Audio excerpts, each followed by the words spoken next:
mir etwas schwer von den Lippen, denn hier ist es kurz nach dem Mittagessen. Die Sonne brennt mächtig und die Temperaturen liegen bei circa 40 Grad. Vorhin an den Ferrari-Boxen wurde die Temperatur 50 Zentimeter über der Strecke gemessen und es waren 60 Grad.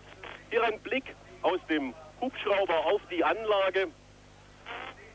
Alles wartet hier natürlich auf einen Heimsieg. Etwa 100.000 Zuschauer sind hier angereist nach Jacarepaguá. Nun habe ich es rausgebracht. Das liegt etwa 25 Kilometer südlich von Rio. Die Chancen stehen nicht schlecht, denn die Brasilianer haben zwei heiße Eisen im Feuer. Nelson Piquet, der auf dem Brabham BMW ins Rennen geht, Weltmeister von 81 und 83, steht in der vierten Startreihe, Startplatz 8. Und Brasiliens neuer Star Ayrton Senna, 25 Jahre, in seinem ersten Rennen für Lotus Renault, sogar auf Rang 4. Die Startaufstellung wird sicher gleich eingeblendet. Hier die Bilder sind vom Schwanz der Startaufstellung. Das ist ein McLaren, der steht weiter vorne. Hier sehen wir einen Lotus. Das ist ein Alfa Romeo, den werden Sie wiedererkennen an seiner giftgrünen Farbe. Die Startaufstellung also, Trainingsschnellster war mit der Nummer 27 Michele Alboreto auf einem Ferrari. Er fuhr 1 Minute 27,76 Sekunden, das ist ein Stundenmittel von 206 Kilometer. Das ist erst seine zweite Pole-Position, die der Italiener herausgefahren hat. Die andere, die erste, hatte er 1984 in Zolder und da wurde er Sieger. Das war im letzten Jahr nicht so einfach, denn Sie wissen wahrscheinlich, dass McLaren von 16 Rennen 12 gewonnen hat, also in Zolder damals Pole Position vor Michele Alboreto und auch Sieger. Heute Trainingsbestzeit für den Ferrari und mit den Ferraris, hier haben wir gerade einen im Bild gehabt, ist auf alle Fälle hier zu rechnen. Zweiter im Training war Keke Rosberg, der Finne, der in Heidelberg lebte eine ganze Weile, auf dem Williams Honda. Auch seine Trainingszeit bemerkenswert. Hier ebenfalls ein grünes Fahrzeug, das ist der Rem, das Team, mit dem Manfred Winkelhock fahren wird. Das war allerdings der Wagen seines Teamkollegen Ayo. Ich bin bei der zweiten Startposition immer noch Keke Rosberg, Williams Honda. Eine Zehntelsekunde langsamer als Alboreto. Auch er stand einmal in der ersten Reihe und zwar das letzte Mal war das genau vor einem Jahr am 7. April in Südafrika. Rosberg also Trainingszweiter. Die zweite Reihe wird von Lotus gestellt. Dritter ist der Italiener De Angelis auf dem ersten Lotus und dann der neue brasilianische Star Ayrton Senna. Hier im Bild Niki Lauda, die beiden McLaren wie meist im Training nicht ganz vorne, so war es auch im letzten Jahr, diesmal vielleicht etwas weiter zurück, als sie sich selbst gewünscht haben. Lauda ist 9., hat 2 Sekunden verloren auf den trainingsschnellsten Alboreto. Aber das Training will nicht unbedingt etwas sagen, denn es wird mit speziellen Reifen, mit sehr weichen Reifen gefahren. Einzelne Teams fahren sogar mit Trainingsmotoren, spezielle Motoren, die sehr hoch gedreht werden können, wo der Ladedruck des Turbos sehr hoch gedreht werden kann und die für kurze Zeit Höchstleistung abgeben. Im Bild der Ram von Ayo. Manfred Winkelhock war im Training 16. Das ist recht ordentlich, muss man sagen, für dieses Team. Denn es ist von Erfolgen bisher nicht verwöhnt gewesen. Für Winkelhock wird es darauf ankommen, einen sauberen Strich hier zu fahren, durchzufahren. Von der Leistung war der ATS, den es ja nicht mehr in der Formel 1 gibt, mit dem BMW Turbo-Triebwerk sicher besser. Von der Leistung, wie gesagt, dafür hat er bei Rem in einem gut geführten und gut arbeitenden Team sicher ein standfesteres Auto in die Hand bekommen. Man wird abwarten müssen. Es wird sicher nicht von einem Rennen abhängen, ob dieses Urteil gefällt werden kann. Piquet, wie gesagt, auf Startplatz 8 und Prost, der Teamkollege von Niki Lauda, in der dritten Reihe, Startplatz 6. Rosbergs neuer Teamkollege Menzel auf dem 5. Startplatz, Platz 4 für Senna, wie gesagt. Der Mann für Stefan Belloff im Tyrrell-Team hat sich für den 23. Startplatz qualifizieren können.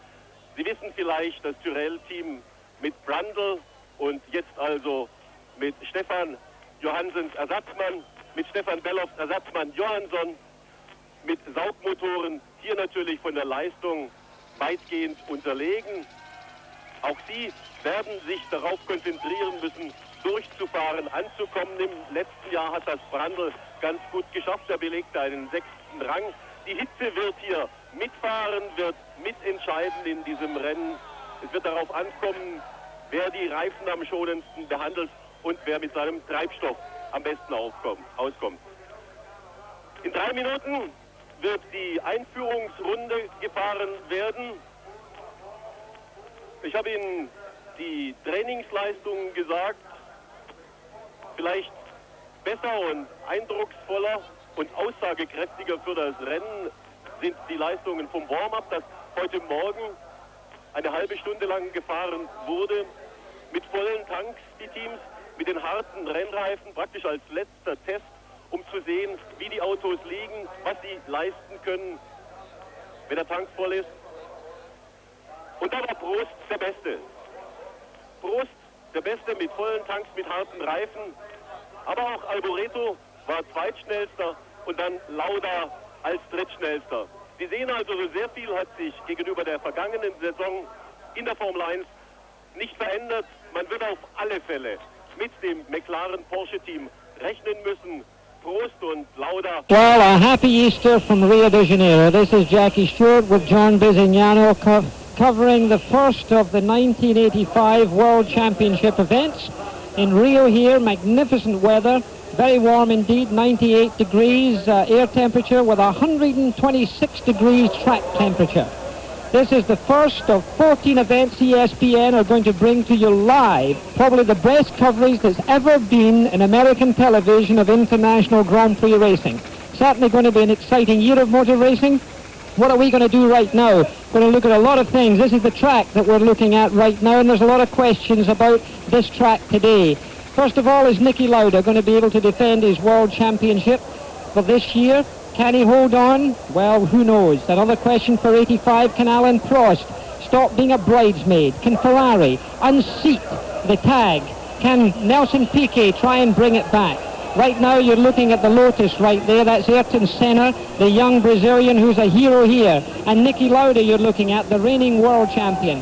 John Bisignano, he's had an opportunity of seeing what's been going on this week. John, with 1 minute to go. Well, I tell you, Nicky, all the things that you just mentioned will be very much depending on the heat situation here. Like you said, it's 90 plus. That means a cockpit temperature of over 160 degrees. A driver can lose between 6 and 9 pounds at a race like this. It affects the tires, the motors, every element of the car. Well, the cars are lined up on the grid here, or at least in the pre-grid. They will do one more lap around here. That's Michele Alboreto driving the Ferrari on pole position. Let's go through the starting lineup as they move away. Michele Alboreto and Ferrari with Keke Rosberg in the number 2 position driving the Williams Honda. Then down to De Angelis in the Renault GPS, that's the Lotus, with Ayrton Senna just beside him, the other Lotus with the Renault engine.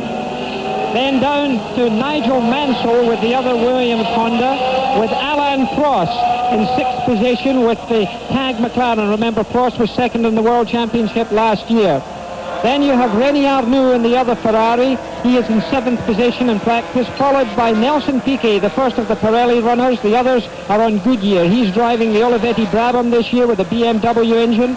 9th fastest is Niki Lauda in the McLaren Tag. That's the Tag Porsche engine. Alongside him in his Renault is Derek Warwick, the Britisher, driving, of course, the Renault Elf. Then we come to Patrick Tambay. Patrick Tambay on the 6th row, driving for Renault, with Terry Boutsen, the young Belgian with the Arrows BMW on the 6th row also. On the 7th row, Andrea Di Cesare driving the Renault for the first time this season. The Renault engine, the Ligier, the French combination, with Riccardo Patrese with the Benetton Alfa Romeo back on the 7th row. On the 8th row, Jacques Lafitte, the oldest driver in the race, driving the Ligier with the Renault engine. Alongside him, Manfred Winkelhock of Germany with the Skoal Bandit, the Ram. Then we've got, and they're warming up the tyres, this movement that you television viewers in America have become used to over these years, being able to see these tyres being warmed up as they come down the long back straight here. It's in front of the pits, in fact. There are two straights in front of the pits with Alboreto and the Ferrari leading there. Let me just finish this grid for you, because after that comes Henol, then Cheever, the only American driver in the race. He's in the 9th row, with Berger of Austria, followed by Alliot and the other Skoal Bandit, with Martin Brundle coming in with the Tyrrell with the Ford engine, Ginzani with the Ocello, Johansson with the other Tyrrell Ford, Mauro Baldi with the Spirit Heart, and Martini, the young Italian driver, filling out the grid. The car's going round the lagoon there. John, it's warm, but it's very clear skies, a beautiful day. Well, it might seem strange that these drivers are actually warming things up with a 100 and plus track temperature. But still, when that flag drops, everything must be in good working order. That means oil temperatures up, water temperatures, and even tires. The tires need to have the grip, and that comes once they're warm, but there's a very fine line, especially here in Rio. If they start to cook them, they'll lose all their grip and have to make the pit stops for a clean set. That's time and places down the road. I think we are going to see pit stops. Each team, I think, with the possible exception of the Tyrrell team, are planning to come in for tyre changes. The tyre change itself will only take a matter of about 8 or 9 seconds, but slowing down, coming into a very tight pit entrance here, could probably mean 45 to 50 second difference on the lap that they're coming in for tyres. And there you see the Ferrari leading the pack round here, the young Italian driver. He's the first Italian to win in a Ferrari for 18 years when he won the Belgian Grand Prix in 1984. Very talented driver. The Ferrari being very torquey, that's to say low-end power acceleration in this Ferrari is excellent. Keke Rosberg almost alongside him on the grid. You can see that grid there as they approach from turn 1. What you're going to see on your screen is a green light. And that green light means go, and several 100,000 horsepower will be released. The back of the grid is just forming up now. They'll go to a red and then a green. So the Brazilian Grand Prix of 1985 is about, and the red light is on, is about, and it's green. And they're off. Keke Rosberg made an incredible start. Keke Rosberg made a start, and the Lotuses have both passed the Ferrari. The Ferrari finds himself in 3rd position as he goes into turn 1. And there's an incident. There's an incident. One car has spun off already, but it's Keke Rosberg in the lead as he pulls away clearly. He made a very clean start. Keke Rosberg in the Honda engine Williams. He drove well here last year. The Ferrari seems to be in 2nd place. It looks like Mansell. It looks like Nigel Mansell in the Honda, the teammate to Keke Rosberg, as he really takes a handful of a lead. Rosberg's used to being a very aggressive driver. He's well known for it. Alboreto is lying in 2nd place in the Ferrari right now, going to drive a cautious race, I predict. Then you have one of the McLarens up there. It looks like Alain Prost has got himself in 3rd position. Mansell is asking for assistance. Regulation perhaps will be a problem, as at the end of the main straight, it's Keke Rosberg in the Canon-sponsored Williams. 2nd is Alboreto, 3rd is Prost. Then you have the 2 Lotuses, followed by Arnoux, and then Nelson Piquet, followed by Niki Lauda, with the first of the Alfa Romeo cars of Patrese following them through. Remember when Keke Rosberg was qualifying, his clutch was actually slipping, and he felt that he could have gone quite a bit faster, and he's proving tremendous race speed here. Of course, the cars are set up quite differently for qualifying and race, and Keke certainly seems to have the right combination when it comes to the race setup. The big question for Keke here is to keep his tyre temperatures cool. It's a question of not abusing your tyres. They're all the front runners running on Goodyear tyres. At this time, Nelson Piquet is the first of the Pirelli runners at the moment. But Keke Rosberg, who led this race last year, did a very good job last year. His car caught fire, of all things, in the pits while he came in for refueling at Brazil, and he lost the race because of that. But you see how he's sliding that car, John? I would suggest that he is risking quite a lot by getting those tire temperatures up that hot at this stage. Well, he's certainly taking a risk on his race philosophy. Of course, when you're planning on making a tire pit stop, it's always nice to have a good lead. But he's going to have to hold at least till third distance or longer before coming in. So the order: Rosberg, Alboreto, Prost, Senna, De Angeli, and Arnaud.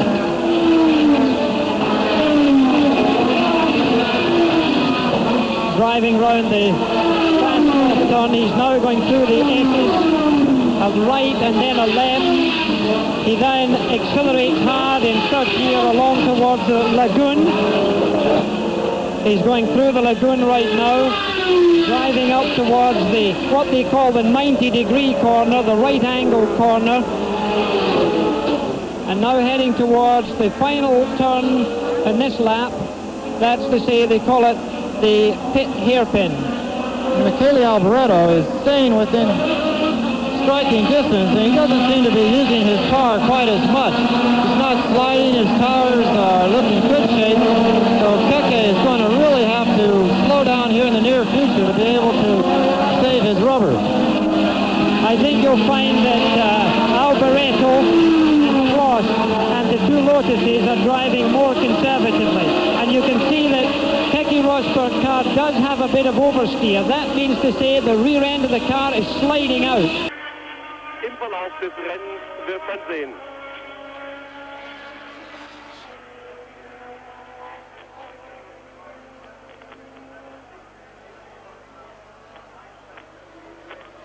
Rosberg, Alboreto, Prost, die Abstände unverändert, dann die beiden schwarzen Lotus.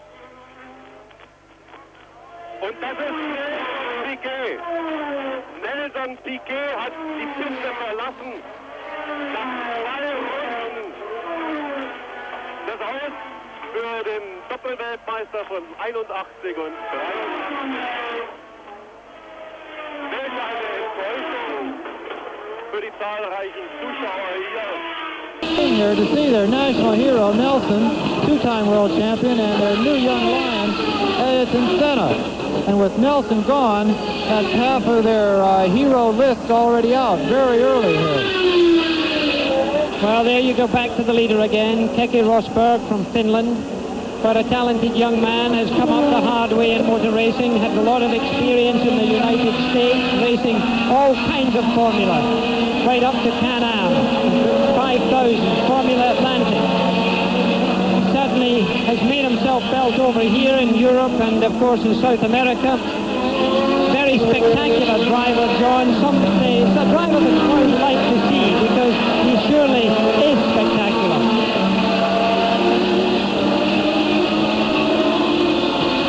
As you can see, Keke is driving with full tanks now, and in several spots on the track, the car is actually bottoming out. If you see sparks coming up from underneath, that's where the aluminum underneath the car is actually making contact with the track. You'll see it especially right at the end of the main straight here, just in front of the commentator's booth. Well, we've just been told that Michele Alboreto's put up the fastest lap in the race so far, but we'll be back with more live coverage from Rio de Janeiro after this. Rennen zurückbeförderten. Das ist an den Boxen nicht erlaubt. Rosberg und Alboreto setzen sich etwas an. Der Abstand auf Prost ist ein wenig größer geworden, beträgt aber immer noch nicht mehr als etwa 100 Meter. Rosberg.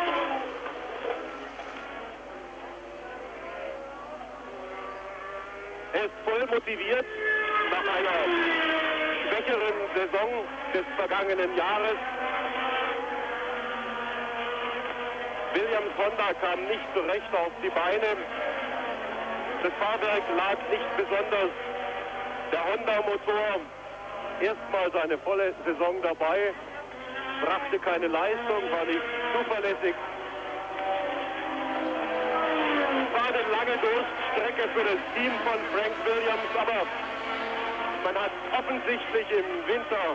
Right, this is Jackie Stewart back in Rio de Janeiro with John Bizignano covering the Grand Prix of Brazil, the first of the World Championship series of Grand Prix racing. You're looking at the leader of this Brazilian Grand Prix. He is being followed very closely, however, by the second man. Keke Rosberg leads. Michele Alboreto is in second position. In third position now is Alain Prost, and look at Alboreto. He's getting very close, attempting to overtake. He tries to go inside at the end of the main back straight, where we'll be doing a round about 128 miles an hour. He wasn't able to make that pass. The Ferrari now dogging him through the S's, down to the lagoon, braking for the lagoon quite heavily. And look at the oversteer. Look at the sliding of Rosberg's car. The Ferrari doesn't appear to be sliding at all. And coming into the pits right now is Mauro Baldi. Mauro Baldi coming into the pits, an early problem for him. Back to the leader. Keke Rosberg, again, starting with three different types of tire compounds. It looks like under braking, the car is superior to the Ferrari. And coming out of the corners, the Ferrari sticks like glue, and Keke is having some trouble putting the power down to the ground. I think that's where Michele is making up, coming out of the corners, Jackie. Well, Michele, in fact, has two different types of rubber. He's got softer rubber on the inside corners on the left-hand side than he has on the right side. By the way, the position is what's known as the international feed. These are the graphics supplied to all of the countries who take this television coverage.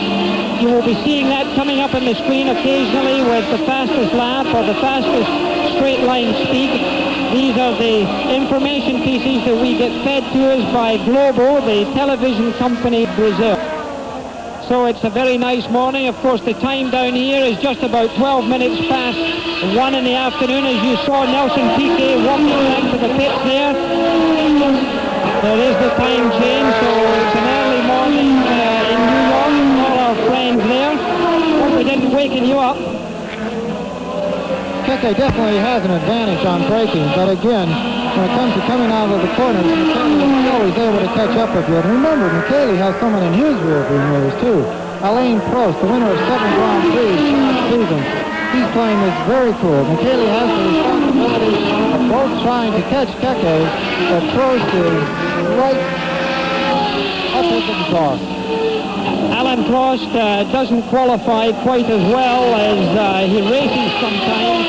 The reason for that is that the TAG engine, the TAG Porsche engine, does not have the high power output under boost, because those are turbocharged engines. Some of those cars put special engines in just for practice. TAG do not do that, and they don't have the sort of additional horsepower that some of the other competitors have. So you see Lauda and Prost being slightly down the grid at times. That doesn't mean to say they're not going to be competitive in the race. Niki Lauda has not actually secured a pole position since he's come out of retirement. But when it comes to finishing races and then finish them in the number 1 spot, he certainly is the best. Well, ironically, in my career, I didn't have so many pole positions. I think I had only about 17 or 19 in total, but I did win 27 Grand Prix. Really, it's when, you know, it counts. So they're going into the south turn now. That is the very fast fourth corner. They're using 5 gearboxes in these cars.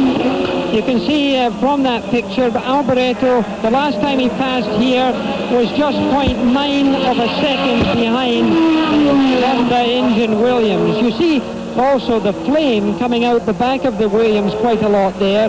Quite interesting that. You won't see a flame coming out of the Ferrari engine. They've got an ingenious method that when they switch off the gas pedal, the fuel immediately stops. Whereas in the other turbocharged engines, the fuel feeds in to the turbo itself, and because of the incredible high temperatures, thousands of degrees, it of course ignites, and you see that flame coming out of the back end. To make mention that the 2 John Player Lotuses are also doing quite well. They seem to be driving, well, not conservatively, but they seem to be a little bit different over the racetrack than Keke Rosberg for sure. But now Ayrton Senna is fourth, and his teammate Elio De Angelis, who was actually fastest the first day of qualifying, is in the fifth spot. Oh, well, in fact, the Lotuses are driving conservatively, and they have harder rubber on than anybody else. They've found very hard rubber to try and put on their right rear tyre, because that's the tyre that has most problems round this racetrack, because there's a lot of left-hand bends, and the right rear tyre gets a lot of pressure. Now the Ferrari tucked in behind the Honda engine Williams, with Alain Prost just tucked in behind the Ferrari. They're in the draft and in the slipstream. These three cars now having opened up a considerable gap as we look from our commentary position to the two Lotuses. And in fact, the Lotus itself has a fairly comfortable gap over his fellow Lotus. So therefore, we're in fairly good position for them. If I were driving this race, John, I think I would be very happy to be in the position of Alboreto or Prost right now. Really, when you think about we have three different types of chassis, three different types of motors, and they're really tied nose to tail. When turbo racing became the only way to go in Formula One, the criticism was that it wasn't competitive. You didn't see cars all within the same second or 2 seconds of one another. But here in Rio, we have at least the first 7 cars all within the first 2 seconds of one another, all within scoring position. And you can see that Keke has begun to become a little bit more conservative in his driving style. These 2 laps must have really brought his tire temperatures up to maximum. And coming on to the main straight, the 3 of them will be trying to negotiate into a passing position. Okay, so we have Keke Rosberg. Let me give you the order right now. Keke Rosberg is lying first in the Brazilian Grand Prix. Michele Alboreto's in second, closely followed by Alain Prost. Then Ayrton Senna in the Lotus is fourth, followed by his own teammate De Angelis, and then in fifth position, René Arnoux. ESPN's order racing 5 will continue. This is Jackie Stewart with John Bissinger. Nur ein halber Punkt.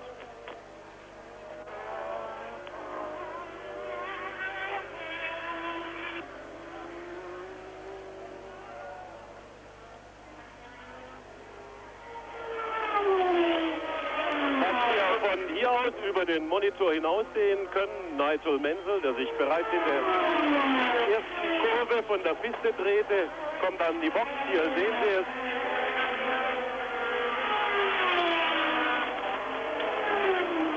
Wahrscheinlich doch ein Laderschaden. Löschpulver ist das sofort über das Fahrzeug gesprüht wird. Wenn Öl auf den heißen Lader tropft, dann ist die Gefahr, dass es sich entzündet, sehr groß.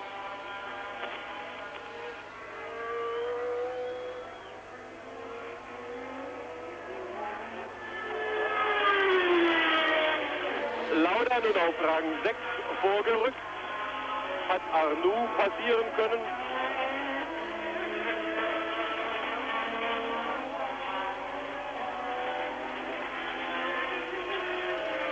Ansonsten die Reihenfolge an der Spitze unverändert. Rosberg, Alboreto, Prost, De Angelis, dann Lauda,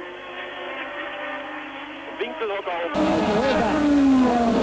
John Bissinger here in Rio de Janeiro for the first of the World Championship runs that we'll be covering here in ESPN through 1985. We'll be bringing you 14 Grand Prix live. Pretty impressive, and look, the Williams was in trouble there. Keke Rosberg's in trouble. He's had a turbo blow. So Michele Alboreto takes the lead, and Keke Rosberg is in trouble. I think that's the end of his day. Alain Prost finds himself in second position right now. Ayrton Senna is in third. Elio De Angelis is in fourth. That's a big turn up for the books. He's coming into the pits. So the big cheer comes out from this very Italian-oriented crowd here. If the Brazilian's not going to win this race, there's a great following for the Italians. So here we have a whole new ball game. Well, that's both Williams out of the race very early. Nigel Mansell came around after the start, and you can see the flames coming up underneath the car. It's definitely a blown turbo. Oil burning underneath the car. They've got to get an extinguisher on that. Bit of confusion in the McLaren pit. Keke doing a repeat of his quick exit from the firing car before. But both Williamses out of this Brazilian Grand Prix extremely early, both with motor problems. So we have a new leaderboard there. Rosberg still is credited with 6th position on that board only because of the laps that he had completed, because the information would have been from the lap before. Keke Rosberg takes off his balaclava for protection against fire and dejectedly walks back to the Williams pit after having put up a very exciting drive. Alan Prost, by the way, he's in 2nd position, but Niki Lauda has just passed Elio De Angelis to take himself into, what is that? Himself into 4th position, and there is the Pinot with the other Brabham, Francois Hinault, the young French driver with the Brabham. He's retired. That means that both BMWs have given up with the Brabham team. That's a bad start for the season for them. Jackie, before the start of this race. And this is Niki Lauda, by the way, the first we've really seen of on the coverage so far. Niki Lauda has got himself in 4th position right now. Tremendously experienced driver, a man who's going to give my record a little bit of a rumble this year. If he wins 3 more Grand Prix, he ties with my record of 27 Grand Prix victories, which is more than anybody else has won in the history of motor racing. And I'm sure Niki's going to do it. It's just a question of time. Well, before the start of this race, Jackie, Jacques Lafitte said that anyone who finishes will collect some points. I think in the opening round here, we've seen quite a few retirements from very technically strong teams. Well, I think you're absolutely right that the heat plays a big part in that. There you see Niki Lauda carrying the colours in his helmet of Lauda Air, his airline. He's got a charter airline in Austria, coming out of the north hairpin, heading up the straight. We're looking at Alboreto with his blue and yellow crash helmet, and of course the nationally recognised Ferrari red, the racing national colours of Italy. He did win the Belgian Grand Prix, which, as I said earlier, was the first time in 18 years that an Italian driver had won a Grand Prix driving a Ferrari car. It's 30 years since an Italian won the World Championship in a Ferrari car, so he's looking towards that possibility this year. I would say, John, that he does seem to be driving a little more aggressively tire-wise than Prost. Well, the McLaren always looks like it's on a rail, but he's beginning to come up on some back markers now, and actually he's coming up on another Italian back marker. And he's going to have to try and pull out a bit of a lead to make sure that if the back markers slow him down, that Prost won't take that opportunity to go by. Michele has been aggressive at this track before.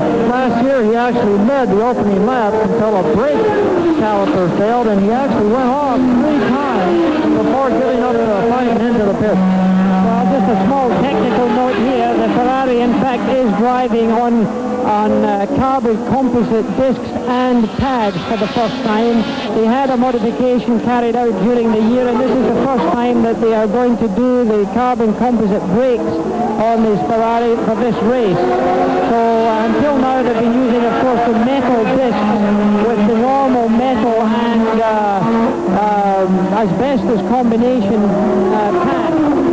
But this is something that worked for them last year, and of course I'm sure they're hoping that he won't be breaking anything this year. You can see Michele got by the very gentlemanly way on the main straightaway there, and Yes, was down around the Laguna turn. That water you see in the background is not actually the ocean, it's the Lagoon Harbor situation here in Rio. But Alain Prost is doing what he does best, sitting back, conserving every part of his machine to strike at the perfect moment. I, in fact, have chosen Alain Prost to win the World Championship for 1985 just because I think he's got the best combination of team, of tires, of engine, of mechanics, and of course, last but not least, driver talent. I think he could win the championship. I think Alboreto could give him a very serious push for the championship. So it'll be difficult for Nicky Lauda to win the World Championship this year. Of course, he won it last year with 72 points in the championship, half a point better than Alan Prost, who was second, with Elio De Angelis was third in the 1984 point standing. Alboreto in the World Championship last year was fourth, with Nelson Piquet fifth and René Arnoux sixth. The World Championship, incidentally, is made up with collecting points. 9 points for a first place, 6 for a second, 4 for a third, 3 for a fourth place, 2 for fifth place, and 1 point for sixth place. So we will be back for more live Formula One action in Rio de Janeiro, and we'll continue on ESPN's racing coverage after this. Und dahinter Nicky Lauda auf dem 4. Rang.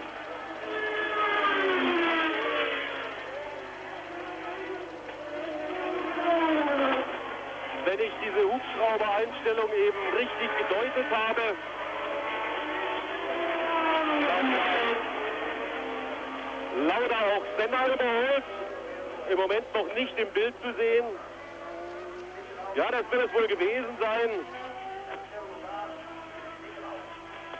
Schwarzes Auto, weiß-rot, müsste ein McLaren sein, vielleicht erkennen wir es jetzt hier. Auch nicht. Jawohl, Nicky Lauda auf Rang 3 an Senna vorbei.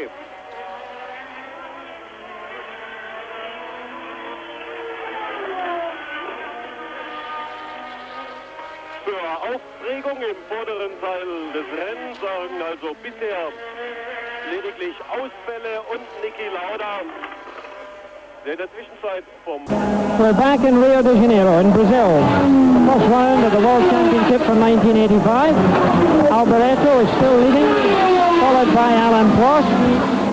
And there is Alan Prost coming into your screen, getting closer.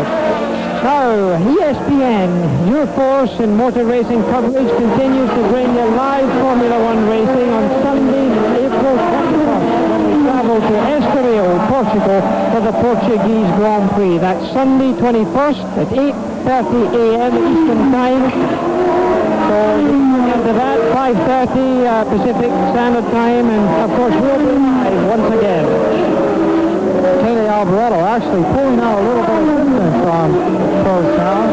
Difficult to tell from our vantage point where the differences between these two cars are coming about. They're so equally matched as far as drivers.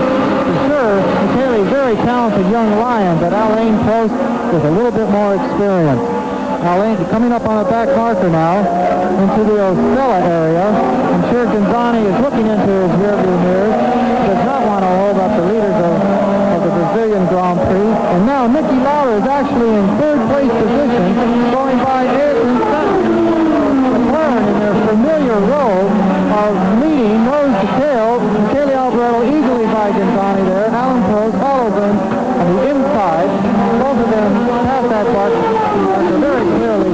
Now watch Nicky. We'll keep you up to date as far as Nicky's progress a little bit further down the track. This is what he does best. Work away at the leaders.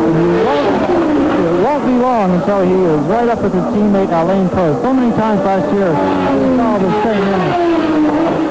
Well, the graphic that you saw coming up on your screen perhaps there, if you were getting the international feed, was telling us that Nicky Lauda has now done the fastest lap in this race, John, so you can see that that's pretty impressive. And there we have the leaderboard: Alboreto, Prost, Lauda, Senna, De Angelis, and Arnoux. So that's the order at this time. That there's a 60. And again, there's several engines involved in leading too. Of course, the Renaults are building their own cars, but they also power several other chassis. And the Lotus has always been a team that can develop a chassis that is adaptable to almost every type of track condition. And even though the Renault car has the factory Renault engine, the Lotus gets the exact same engine that the factory team also receives. And in the pit, we can see from our vantage point here that one of the Tyrrells, that's your old team, Jackie, coming into the pits. I think it's Martin Brundle. Yes, it looks like that's a problem for Tyrrell. They were hoping to go the full distance on tires, John, so that they wouldn't have to come in and therefore be able to take full advantage advantage of their slightly more economical vehicle, because they're not using the turbo engine, they're using the straightforward 3-litre Ford Cosworth engine, and they were hoping to go the full distance without a pit stop, but certainly Martin Brundle has been in the pit. And I would have to observe from the picture we're looking at right now that Michele Alboreto's car is definitely slipping more than Alain Prost's car. Prost's car is just a little bit more secure. That's our helicopter shot here from Rio de Janeiro. We have 12 cameras down on the circuit, plus one helicopter camera. It's Brazilian television that we must thank for our feed. And this is the south turn, the Curva Grande that you're looking at. We enter close to 200 miles an hour, drop it into fourth gear, power it down, a sort of constant radius turn before going into the S's that you're looking at right now. And then heading towards the lagoon. That's the water of the lagoon you see in the top of your picture. Michele Alboreto accelerates in third gear, coming up behind some back markers into the 90-degree corner. Accelerates hard. They're now approaching the strongest braking corner. This is where they put the brakes on. They're down into second gear for this corner. And Lauda's very close to them. They're accelerating up to around 11,400 revs in the Ferrari before changing gear. Getting up to about 160 miles an hour before they commit to turn one. And Nicky Lauda is definitely catching the leader, as he does so well. Ayrton Senna is quite a bit back in the fourth position now. And his teammate, Elliott, must be a good 20 seconds behind our leader. You see on the Ferrari, they've changed the entire radiator setup here, which is very important in Rio. And the radiators are now mounted vertically instead of horizontally. That big hole there in the side of the car is where the air is expelled out from where it comes in from the front, sort of a ram air effect. And you're looking at right close, as you can see, Alain Prost definitely under braking.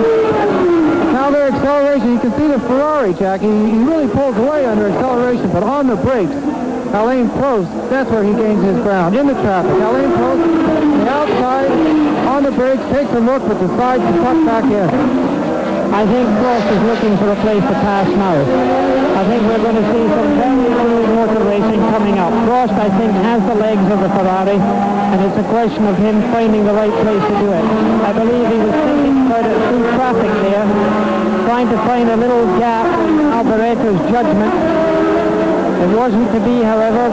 Albo dealt with it very naturally. I've reckoned Alboreto for quite a few years. He drove for Ken Tyrrell, went to what everybody calls the Tyrrell School. Ken Tyrrell, who's not having as much success as he has in the past, has still a wonderful preparation for young drivers to go through his team. And look at that, something's happened to the Ferrari, and Alain Prost just motored by. Either Alboreto missed a gear, but Alain Prost has taken the lead of this Grand Prix of Brazil. He won it last year. And there you see the pass. I think you'll find it was a missed gear. I think he missed a gear. It would be going from third into fourth gear. Prost finds himself now with a track to himself. He'll be getting all of the attention now from the track marshals who take out a blue flag to advise following cars that someone's about to pass. And everybody obviously pays more attention to the leader of the race than to anybody else. So Alain Prost, who won this event last year, who so nearly won the World Championship last year, now finds himself in a very good position to try and repeat that victory. Coming up on the Skull Bandit through turn one. And Nicky Lauda, John, is floating on Alboreto. Nicky Lauda has really come on well. I think Alboreto has a problem, Jackie. Maybe on the brakes, same thing as last year. The corner that he was taken in is a heavy braking situation, and possibly Alboreto's brakes may have a problem with that carbon fiber situation. I rather think, however, that it's transmission, because he was passed on an acceleration area, John, and it would look like he might have lost third or fourth gear. That's a possibility. But of course the brakes have been giving him troubles, although this is not historically a heavy braking area. Now watch this as they go along the pit straight. He doesn't seem to have lost anything on that straight, so I would say that he's okay for gears right now. He's got all of them working.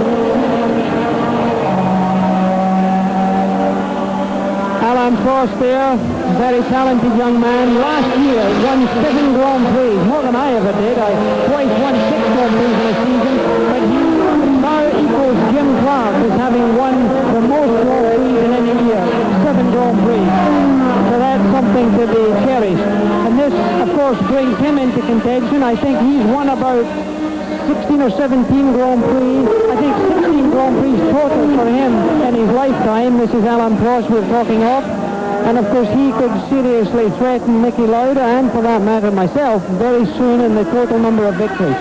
And he's such a fine young gentleman, Jackie. The past 2 seasons, we've lived with him going right up to the very last race and still ending up the bridesmaid.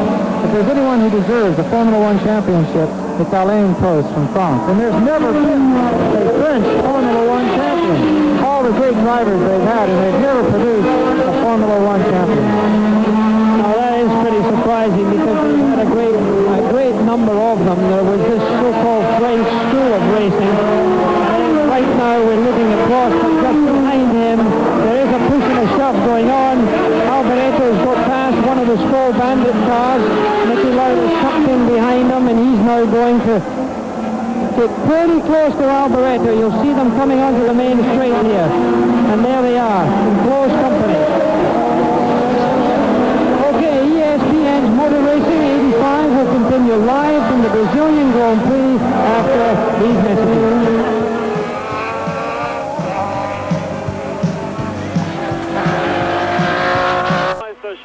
Verdaut.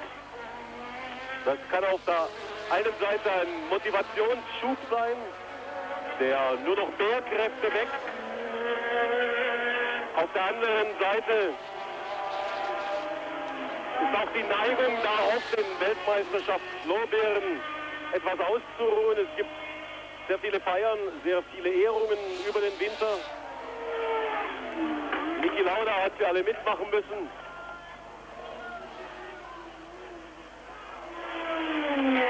Ein Renault fährt, so sehe ich, über den Monitor hinaus, ein wenig über die Wiese, das ist VW gewesen. Und hier der Kampf um Platz 2. Von Alboreto, dahinter Niki Lauda.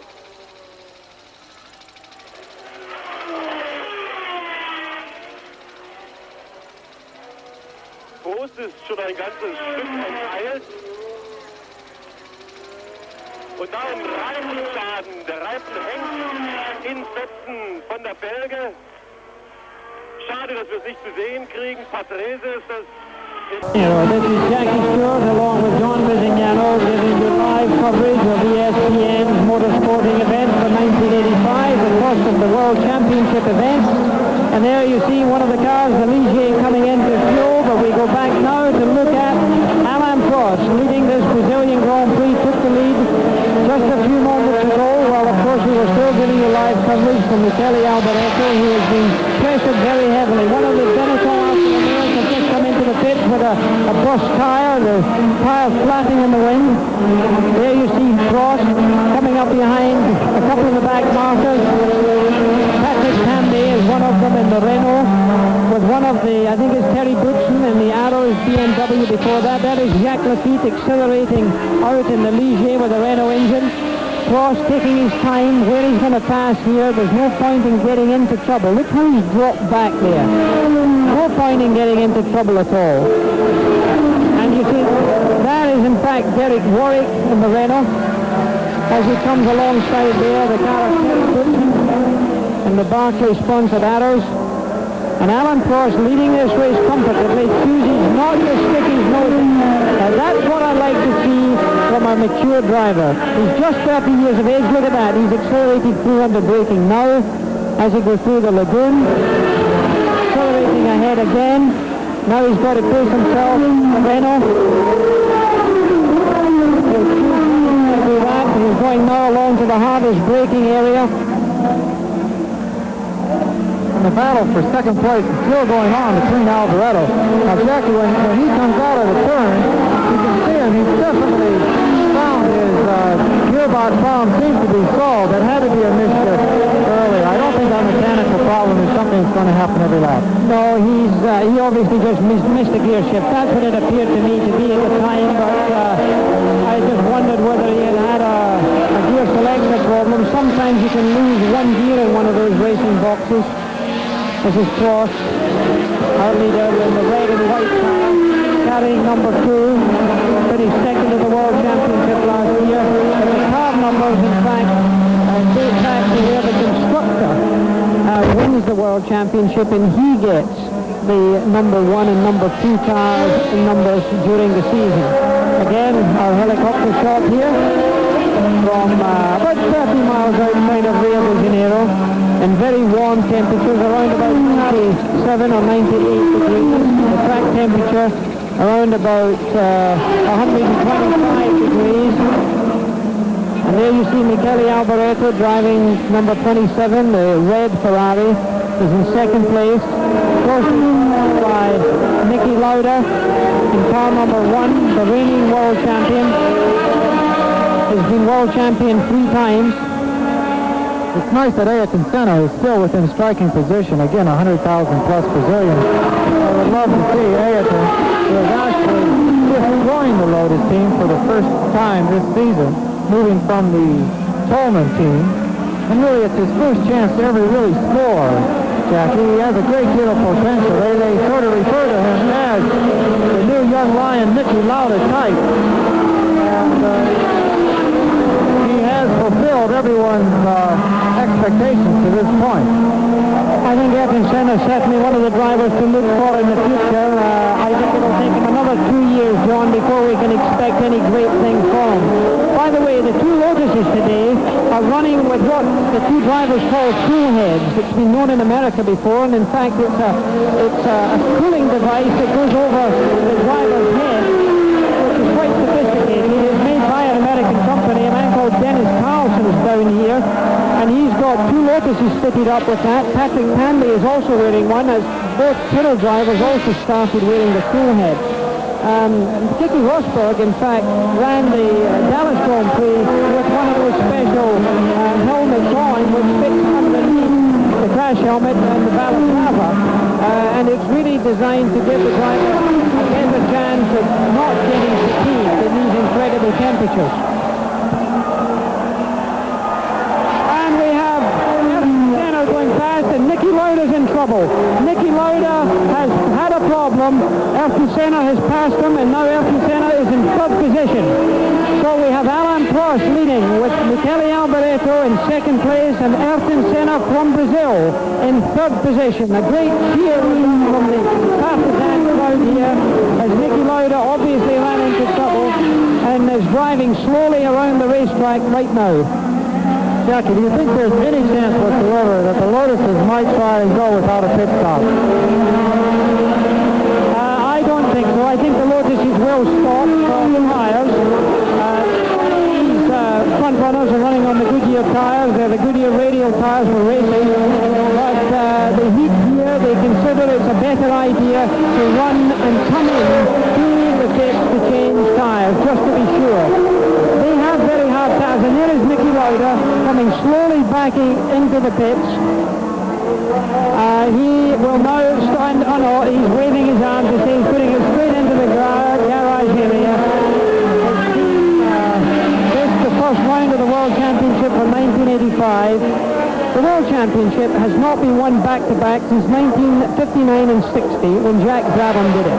And this is Ayrton Senna. There is Niki Lauda, stepped out of the car.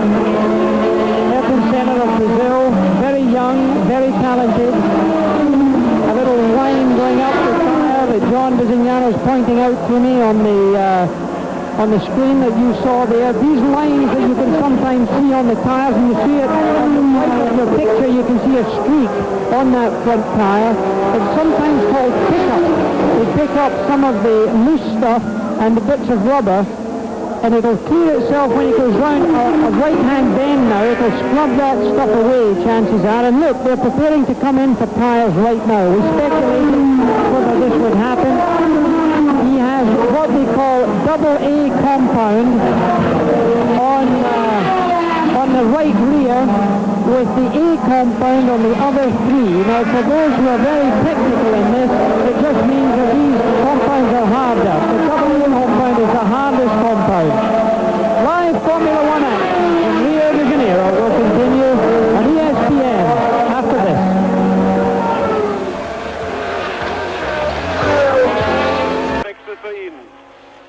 war ja die Frage bei einzelnen Teams, ob es sich lohnen würde, die Reifen zu wechseln, voll zu fahren von Anfang an oder zurückhalten.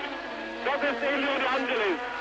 Er kommt, um die Reifen zu wechseln. Passen wir auf, ob alles gut geht. Das ist ja immer sein Risiko. Heute Morgen wurde kräftig geübt bei einigen Teams. Sehr viel länger als 10 Sekunden darf es nicht dauern.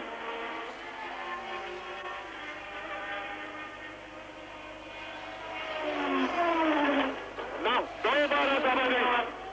Doll war das offen gestanden. Nicht 18 Sekunden stand Elio De Angelis für seinen Reifenwechsel an der Box.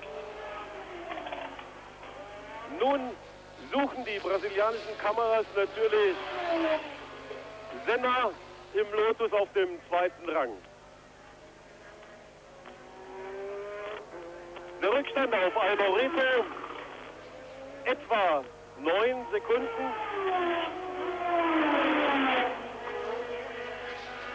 Das ist einiges, aber das ist nicht zu viel, denn man weiß ja nicht genau, unter welchen Bedingungen gerade gefahren wird. Man weiß zum Beispiel nicht, ob Michele Alboreto vorhat, noch an die Box zu fahren oder ob seine Reifen halten.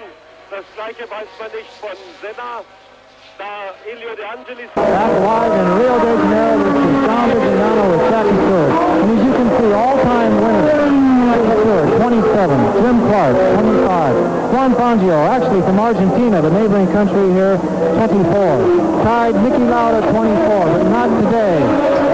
Shirley Moore, another Brit, 16, tied with Alain Prost at 16. 7 of those wins came in 1984. And a lot more pit action. 18.27 seconds was for that last pit stop. When the Lotus came in of Elio De Angelis, when we were away for a commercial, it took them 18.1 seconds to fit 4 new tires. Alain Prost has still not been in the pits. He's still running coolly. He seems to be well in control. He's now completed 26 laps of this 61-lap race. And there the order is matted up. Prost, Alboreto, Senna, Arnoux, De Cesare. That's pretty impressive. And then De Angelis, because remember, De Angelis was in the pits. And here we have another pit one. That's Martini, but he's in trouble. He's not doing so well. He's not coming in quickly. He looks like he's had an engine cut on him. That wasn't looking good for him. It looked to me like he was in trouble. He hasn't been running near the front all day long, but nevertheless, he's in trouble. He's actually being pushed up the pit lane, Jackie. He's definitely having a power problem. Jackie, we have learned that the problem on Niki Lauda's car was electrical. How much of a psychological problem is that for a teammate? Alain sees that his teammate Niki Lauda is out of the race. Does that put a psychological bug? Oh, there's just been an accident in the back stretch. We're looking out of it. It's nothing big. It's okay. It's not anything dramatic. But René Arnoux is involved in it. Suddenly decelerated and suddenly was hit from behind. He seems to be okay. I think it's not a problem with De Cesare, who in fact is involved. There he is right there. And he suddenly came up behind Arnoux and hit him so hard it looked like Arnoux was suddenly slowed and De Cesare wasn't paying attention. It could have been that he had a throttle stick open. I don't know. But it certainly was potentially a high-speed accident. It was only in conditions. And there is De Cesare walking back, driving the French Ligier with the Renault engine, and he had himself in pretty healthy position. He had himself up into 5th position, and in fact he was right behind Arnoux at the time, so he was racing with Arnoux. This could certainly affect René Arnoux' finishing position because the car was hit hard in the rear end. It was the left rear wheel that got hit, and therefore there could be a problem for him in the future. You were asking me a question about what Alain Prost thought about the electrical problem that maybe had taken out his own teammate. Does that put a thought in a teammate's mind that the same problem could occur to him? Quite frankly, he's just pleased to have one of his competitors drop out. they will tell him on a board or through the radio that Lauda's problem was electrical. Well, he won't see that to be a major problem. The McLarens this week here have been experiencing a suspension problem. This is a brand new car. And there's the problem of Arnoux. That's René Arnoux in the number 28 Ferrari. He was hit on that rear wheel by De Cesare in the incident that I spoke to you about. He has to drive back very carefully now or he's going to lose that entire rubber. And if that happens, he won't even make it back to the pits. And he's got a long way to go, John. This is costly for him. I think you can count out René Arnoux from the leaderboard unless everybody else falls out. By the time he gets that car back to the pits, there would have to be some suspension damage after such a long trip. Well, it's a balance, a delicate balance of driving fast enough to get back to the pits as quickly as he can without going too fast and therefore having the car break up completely. And now Alan Prost is coming into the pits. Prost is coming into the pits. And there he is. Just opposite our commentary position, the leader coming in for a tyre change. Let's have a look at this. The counter will be in the bottom left-hand side of your picture, and it's running. The clock is running. Of course, the McLaren team is one of the most proficient in Formula 1. 9, 10, 10.7. And he goes away. But when you consider and Alboreto is coming into the pits also. He's chosen to come in at the same time. That means that the Brazilian is now leading the race, and the crowd here is absolutely gone crazy.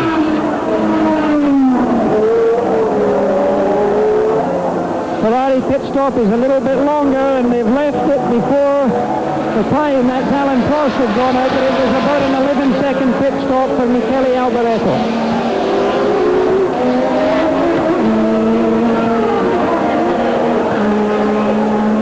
Alan Prost and fresh rubber. This is important. The rubber works better when it's new. You see the spots on the tires there? These are the labels that are still on those spots that you're seeing flashing on that right rear or left rear tire. That, of course, will be rubbed off in no time at all. And now he's got back to the pits. Good. And now there's nothing left of that tire, but he's pitted forward. He's locked up. René Arnoux, a luckless driver in many ways. He's not had a lot of good fortune in his career. His own teammate Alboreto now seems to be the prominent member of that team. As Niki Lauda weaves his way around this racetrack, beautifully situated in the foothills here of quite a mountainous area. The mountain, very quick pit stop by Ferrari. We don't have a clock on it because they were on-track camera, but still, it was a very quick pit stop for Ferrari. They may have only changed one tire, though. We'll have to see exactly what position he comes back out onto the track in. He'll have changed all four tires, but now Ayrton Senna is coming into the pits. Here he comes, Ayrton Senna, the young Brazilian driver. Now this is very important for Lotus. 100,000. Lauda's going back out of the pit. Lauda has got back into his car and is rejoining the race. Falling off the jack there, the Lotus of Ayrton Senna. Every Brazilian here is holding his breath. All eyes concentrated on the pit. 12. It's a long one, Jackie. 13, 14, 16 seconds. Well, it's 16 seconds, but it's faster than his teammate. De Angelis went out in 18.1 seconds. Alain Prost back in the lead again. Yeah, well, Prost, in fact, never did lose the lead. He was lucky enough to hold the lead. That's how important a quick pit stop is. That's the young Helmut Berger coming into the pits, the young Austrian driver who's done very well, driving the number 17 car. Berger from Austria, driving the Adders with a BMW engine. Gerhard Berger was actually in a very serious road accident just at the end of last year. And he does have some serious neck problems, and this high-strain race course might be taking its toll. He thought he could finish, but really he started this race not knowing if he was physically fit to go the distance. So Alan Prost still is the Brazilian Grand Prix. We've completed 31 laps of this 61-lap race. Prost still leading with Alboreto in second place and Ayrton Senna in third place. It's opened out to be a very happy lead for this Alain Prost, driving very coolly. The Barclay Arrows back on the track with Berger, BMW power. Actually, the Arrows, as far as BMW power at the moment, are the only ones left in the event. Alain Prost has gotten the fastest lap so far on a time of 136.82 miles an hour. That's been time in miles an hour, 116.236 miles per hour average around this racetrack. Remember that there are some second-tier corners here, so to have that high of an average lap at the end of these long straightaways, they're doing well over 180 miles an hour. Alain Prost, the leader, checking his mirrors. Certainly one of the most professional drivers, not only in Formula One, but in the world. Through the S's, up along the lagoon, helicopter shot. TV Global here with numerous cameras trying to give the very best shots and race coverage possible. And he's really all alone now. There's no one pushing him from behind, no one to catch. He can conserve himself and the car. And now onto the pit straight. Along the back marker. Okay, we'll give you an update of the leaderboard after we return after this.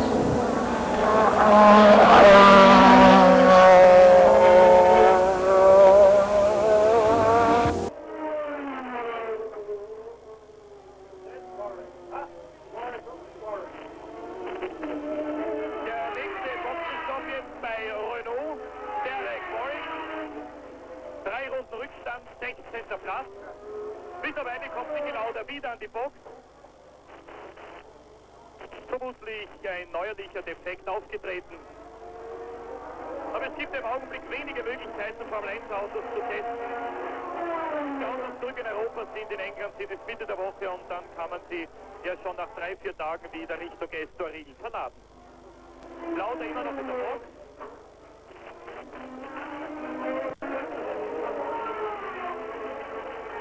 Das ist der Italiener Genzani. Ist 13. unmittelbar vor Gerhard Berger. Der führende Alain Prost. Berger, ich habe es Ihnen angekündigt, auf den 14. Platz zurückgefallen. Hier die Ingenieure von Bosch am Wagen von Niki Lauda. Vielleicht eine Befürchtung eingetroffen, dass irgendetwas mit der neuen Digitalanzeige nicht stimmen kann, eine zusätzliche Gefahrenquelle.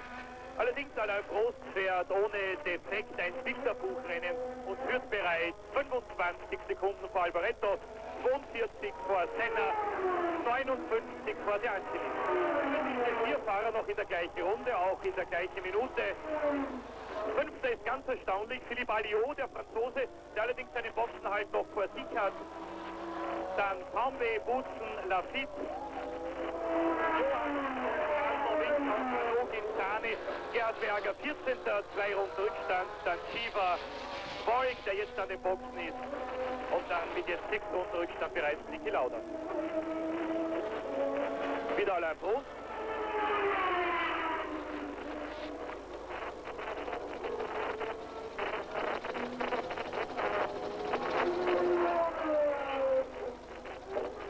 Philippe Alliot, der Franzose, ehemaliger Formel 3 und Formel 2-Fahrer, liegt zum ersten Mal in den... Alain Prost still firmly in position.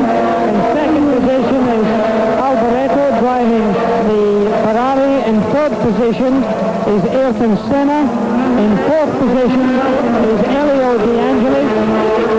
In fifth position, the first American, is Eddie Cheever. He's in fifth position. And in sixth position right now, we have Patrick Tambay. So that's the update, and there's Niki Lauda, who's been in the pits, out the pits, in the pits, and is now leaving the pits again. Ayrton Senna, a young Brazilian. A lot of people are saying he's going to be the next new world champion. He's certainly fast enough, as his equipment is dependable enough. Going on to the main straightaway there, a beautiful shot. And that is the leaderboard. Alvarado, Senna, De Angelis, Tombe, and a lot. Quite a few French drivers there in the first pit. A lot in the Skull Bandit, Ram Hart-powered car. Ayrton Senna. Of course, the Brazilian cameras are going to stay on at Ayrton for some time. The local hero always gets quite a bit of camera time. The Lotuses have actually not been able to quite match their qualifying speed. They dominated the first day of qualifying here, being 1 and 2, and they were the first cars ever under 27 around the rail track. Many people thought that Ayrton did not have the maturity to get dropped into this situation at this particular event with the top team going so quickly and under so much national pressure. Well, he's proven today that he does have the maturity. He has not put a wheel wrong. Not getting in any trouble on the start and during the first half of the race. Ayrton Senna. Beautiful John Player special Team Lotus. Also being sponsored by Olympus this year. And into the pits, Jackie Stewart's old team, car number 4, Stefan Johansson. Locking him up. Stefan is actually contracted to the Coleman team this season and was picked out on Friday morning to drive the field. The Coleman's not showing up at Rio because they don't have any tires. They started, and like Nicky Lauda may have to call it a day now. ESPN Auto Racing 85 will continue live from the Brazilian Grand Prix after these messages.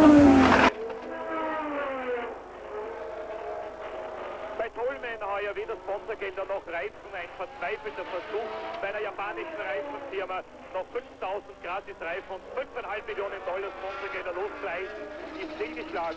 Johansson und John Watson, die bei Coleman Vertrag haben, sind quasi arbeitslos.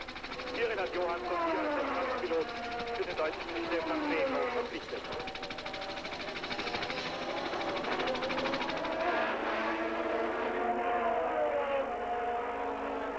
Hat sich weiter gesteigert, 1,36,7 in der 34. Runde, Schnitt 187 Kilometer pro Stunde.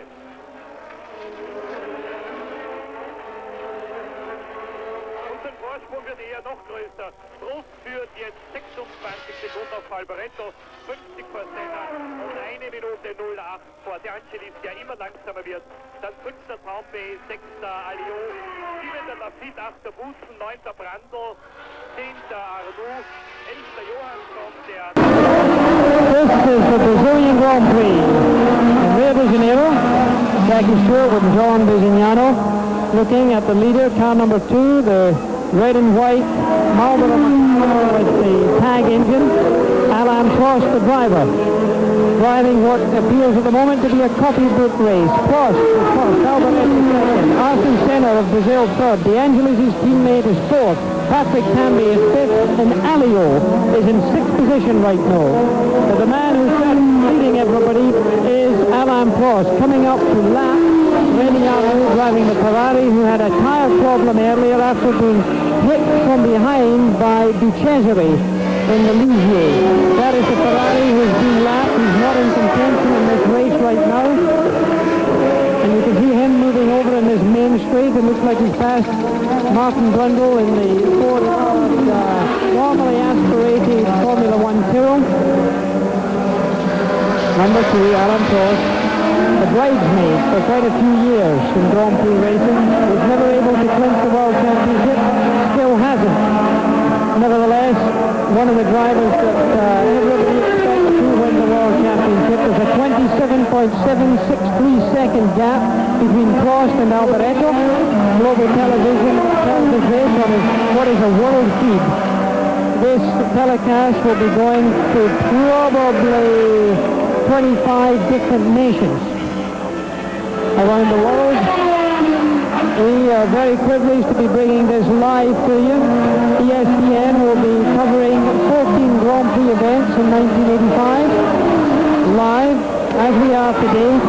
Alain Prost is looking for that to get through René Arnoux. Keep in mind that Arnoux, driving for Ferrari, is the teammate of Alboreto, who's in second position, but Prost made a very clean job of that. Passed him on the outside going into the left-hand bend. Prost has been in for tyres. Alboreto's been in for tyres. The Goodyear runners certainly showing dominance today here in incredibly high temperatures in Brazil. The top temperatures are around about 125 degrees Fahrenheit. The cockpit temperatures will be close to 160 degrees. The drivers will lose the best part of 6 to 9 pounds in weight. That's a lot. These are little fellas. Alain Prost stands around about 5'6" in height. Probably weighs no more than 138 pounds, 140 pounds. It's all muscle though. Very fit, does a lot of road running, a lot of fitness. Lives very close by me in Switzerland. We're good friends, they play tennis a lot. He's a very good all-round athlete. He's a very good soccer player. Was asked to play soccer for Saint-Etienne, one of the best soccer clubs in all of France. He's an excellent skier.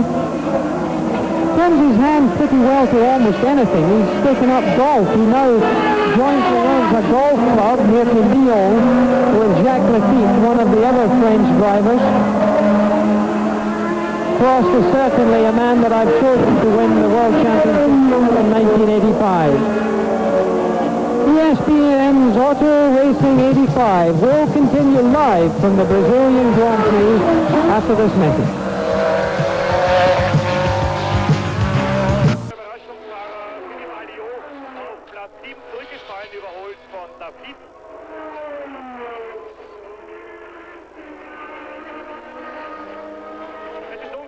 Heiß hier, weit über 40 Grad, das heißt kaum Temperaturen in den Cockpits und ich kann mir ungefähr vorstellen, wie die Fahrer leiden.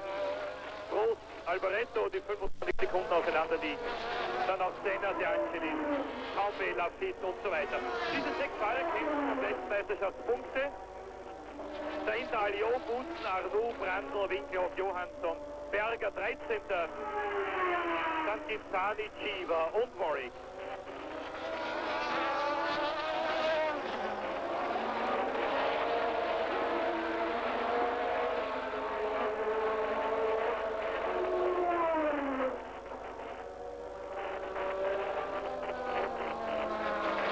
Alboreto möchte heute unbedingt unter die ersten 3 kommen.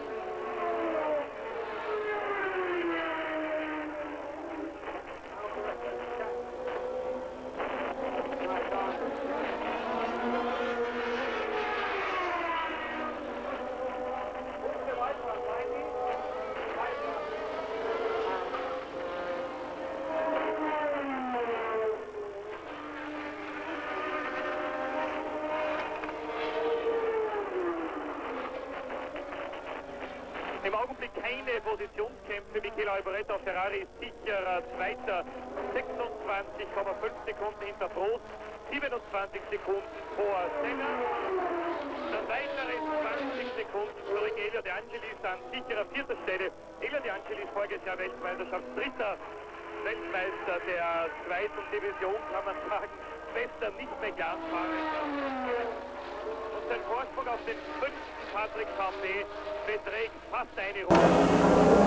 We're back in Brazil, but NASCAR's Northwestern Bank 400 will be held here on ESPN on Sunday, April 21st at 1 p.m. Eastern Time and 10 a.m. Pacific Time. That'll be live. ESPN, your driving force in auto racing coverage, travels to North Wilkesboro, North Carolina for NASCAR's Northwestern Bank 400. Tim Richmond will defend his win against the best drivers in the business. Expected to be heading for the checkered flag are Darrell Waltrip, Richard Petty, Bobby Allison, Neil Bonnet and Terry Labonte. $246,000 is at stake. Sunday, April 21st, when ESPN drops the green flag on NASCAR's Northwestern Bank 400 here on US Coast for Sport. Of course, we hope you enjoyed yesterday's Valleydale 500 from Bristol, Tennessee. Dale Earnhardt, of course. Dale won that race. He was the winner. He's going well this year. In the meantime, we're back in Brazil right now, and we're looking at Ayrton Senna in the black John Player Special. It's a Lotus constructed up in Norfolk, in the east of England. Ayrton Senna is Brazilian. The engine is the French Renault. The tires are American Goodyears. So it's quite a group of nationalities all grouped together there to present a very international package. There are 10 different nationalities of drivers on the starting grid of this Grand Prix, and you can see the difference between Alboreto and Senna is 30 seconds. That's quite a handful. The order as I see it right now after 39 laps.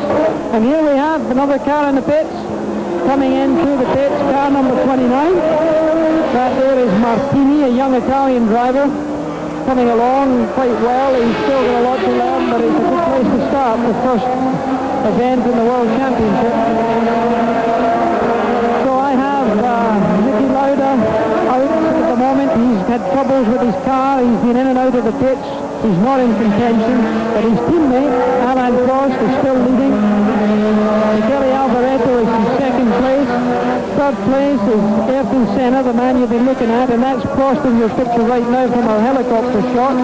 Then we've got De Angelis in fourth place. In fifth place, Patrick Canby we have. Then Eddie Cheever is after him, the only American driver in the race. So that's something for Eddie driving his Alfa Romeo. So the Benetton sponsorship as we're looking high from our helicopter shot of Prost finding his way around the S's here. Prost leading the race. So Alboreto, as we said, second. Senna and De Angelis, the two teammates. Prost comes along in the heat there. You can see the mist of heat. Tremendous temperatures here in Brazil. What we're looking at on that track will certainly be no less than 125 degrees. Remember, Jackie, it was at this race that Ricardo Patrese actually fainted during the event, driving the car. And he barely made it back to the pits until he totally collapsed inside the cockpit. And then on the winner's washroom last year, Nelson Piquet, after receiving the garland and the great big bottle of Moët Chandon, suddenly fell over and he finished.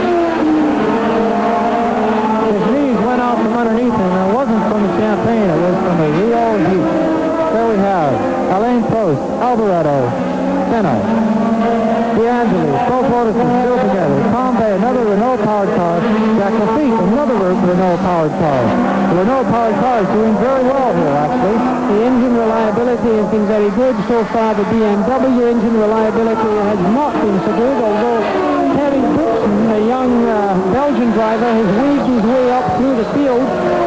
Dixon restarted very badly from the very back of the grid. The car suddenly had a problem, and he wasn't able to get away from the grid, and then therefore started in 25th position. He got himself up to 8th position, which is pretty impressive. So Dixon has been going well. The way McLaren has dominated this race is the way they dominated all of last season. What do you think of the unfair advantage McLaren has had? Well, it's not an unfair advantage. It's a well-managed Ron Dennis, who masterminds this team, has done one heck of a job. Mansur Ogier is of Arab descent, is the man who's put the money up for this tag Porsche engine. They've got the best cars, they've got the best drivers, they've got the best mechanics, they've got the best engines right now, and therefore they're winning races. So we'll be back for more live coverage of this Brazilian Grand Prix, and we will continue ESPN's coverage after this. Zuversicht hat man in diesem Team nicht gespürt, denn wie der Teamchef sagt, zu viel Zuversicht ist eine Schwäche. 44. Runde. 17 Runden noch im großen Preis von Brasilien.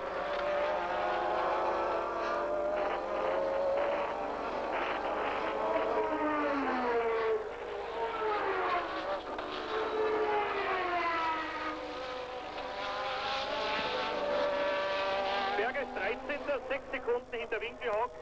11 Sekunden jetzt vor Eddie Cheever. Der Gibsani durch den Boxenstopp des Ausleger Fahrers überholt hat.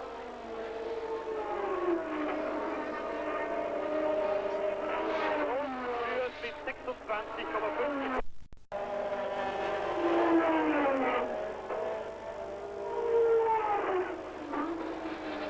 Der vierte Boxenstopp bereits. The Brazilian Grand Prix, Jackie Stewart along with John Bisignano.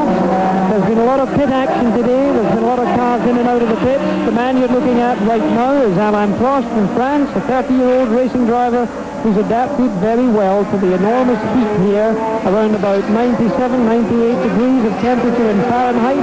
He's driving his number 2 red and white Marlboro McLaren with a tag engine.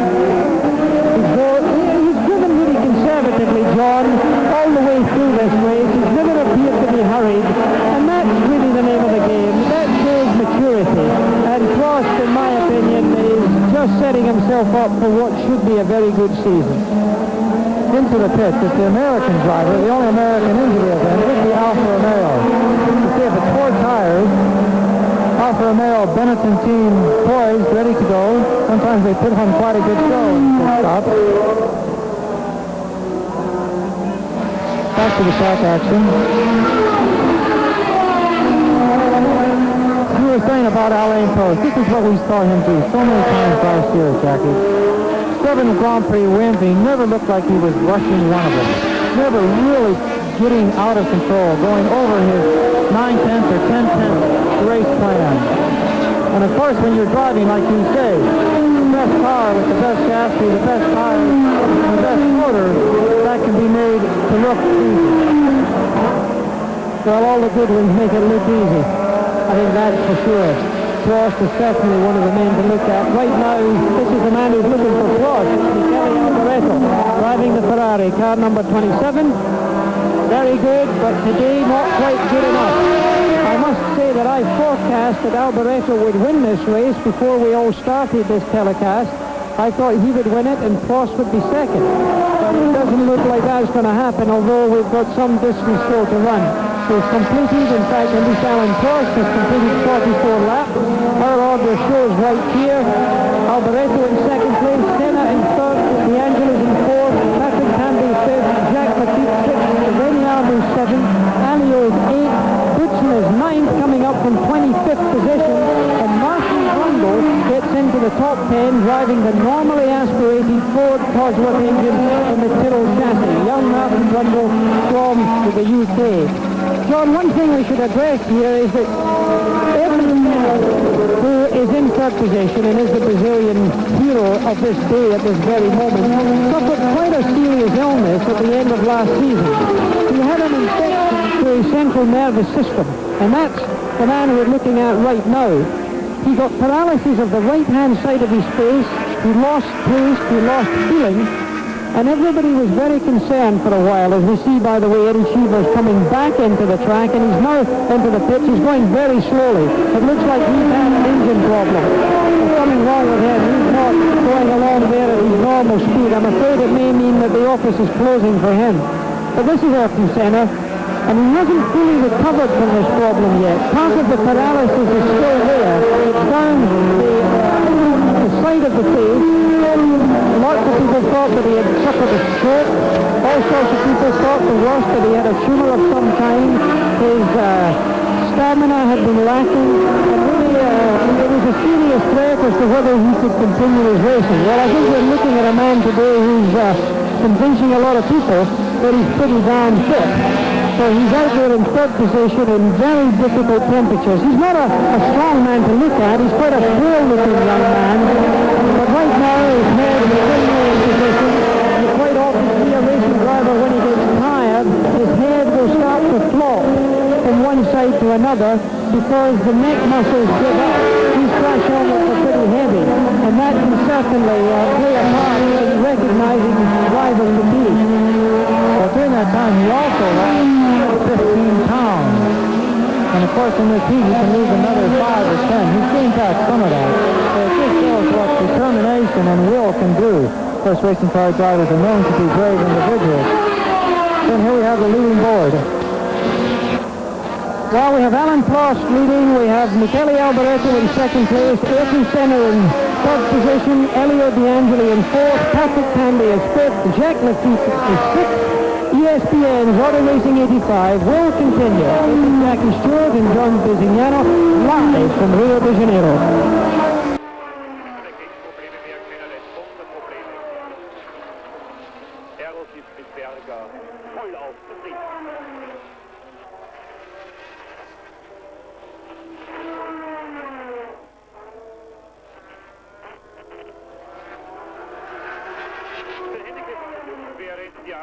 Fahrer ihrer Kondition gearbeitet haben, ist Berger im Spital gelegt. Während die anderen Fahrer bereits testen konnten, hat Berger telefoniert mit Sponsoren, Wegvertrag, Möglichkeiten bei Aeros und so weiter. Ist eigentlich weder richtig zum gezupft werden, noch zum Trainieren, noch zum Testen gekommen.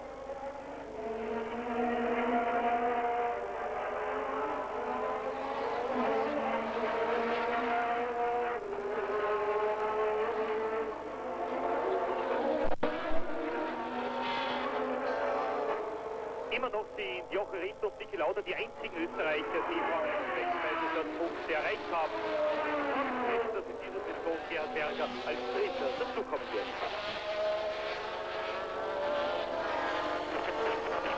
Leider sehr wenig Positionskämpfe jetzt im Grand Prix von Brasilien in der zweiten Hälfte und die letzten Drehungen.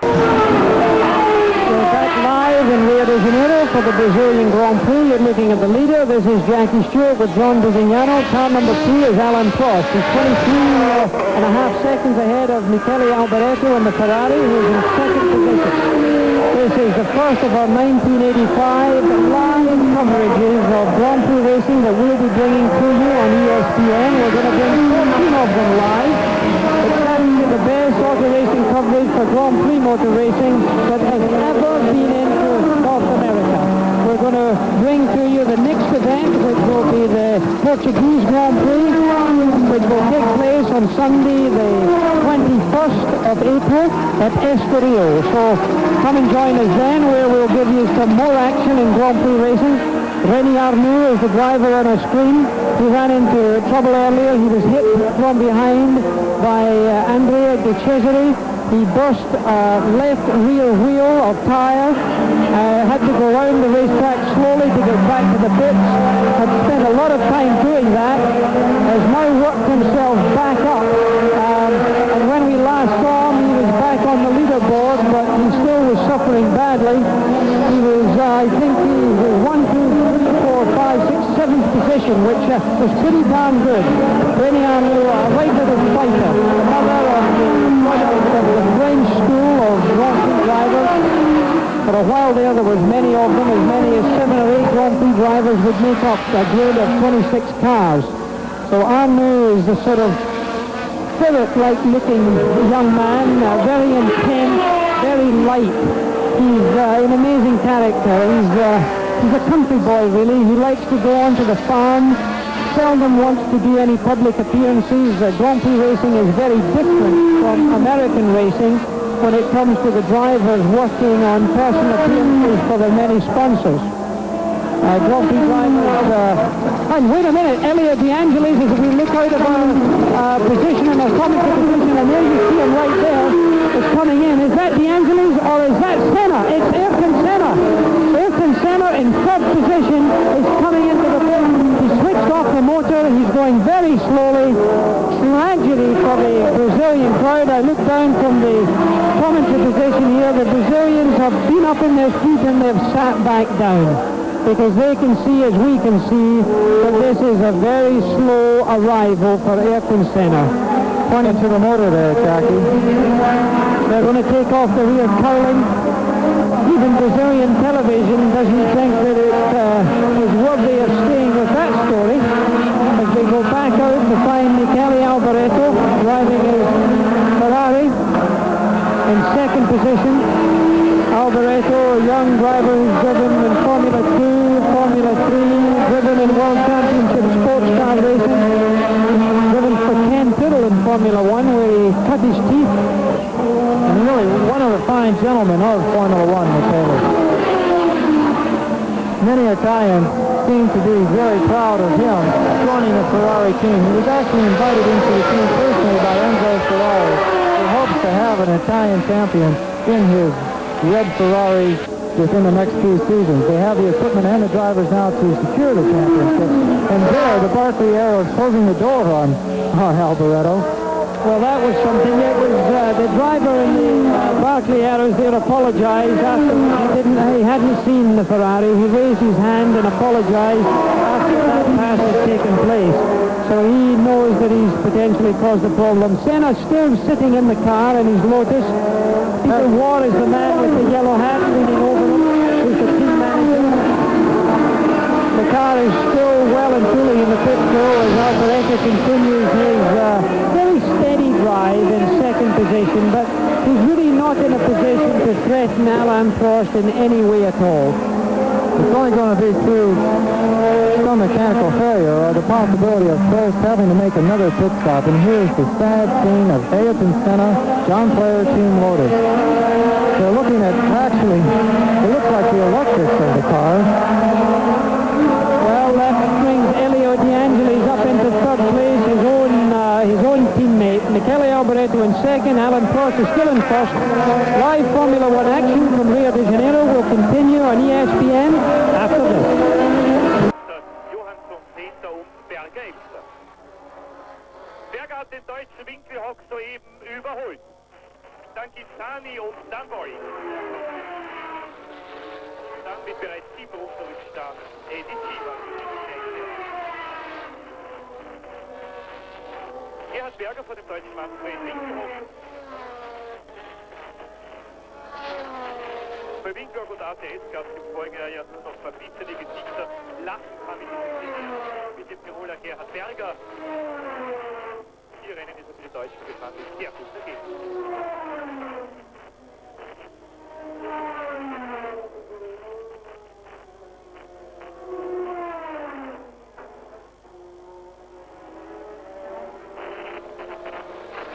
Der Angeli ist eine Runde in und 1,5 Runden in der Alain Prost.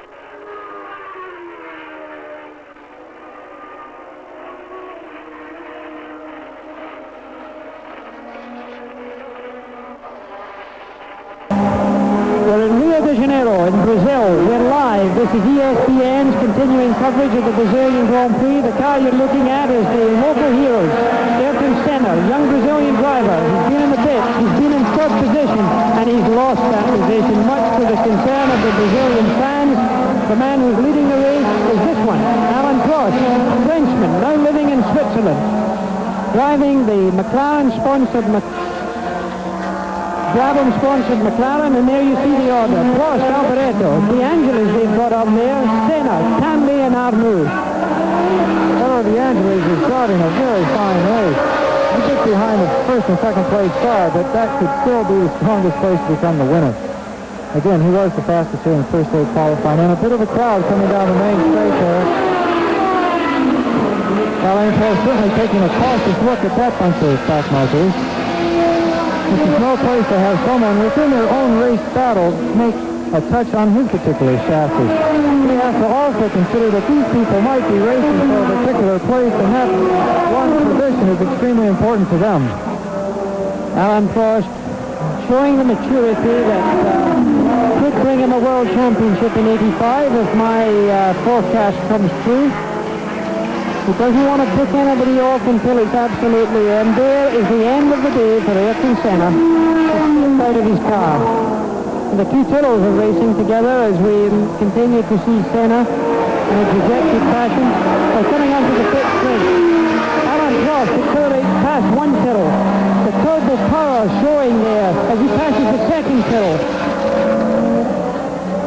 And he gets him going into turn one, coming out of turn one, heading towards the Carlos Pax in the corner. Great Brazilian driver, lovely fella, Carlos Pax, who raced against him many times, and apparently has lost his life in an aircraft accident in very difficult weather conditions here in Brazil, along with a fellow racing driver, a fellow who used to drive for Alfa Romeo sports cars over here in their private plane. They went down. and lost all lives on board. But Alan Prost is now judging carefully what he's going to be doing. 21 seconds he is ahead of Michele Alboreto.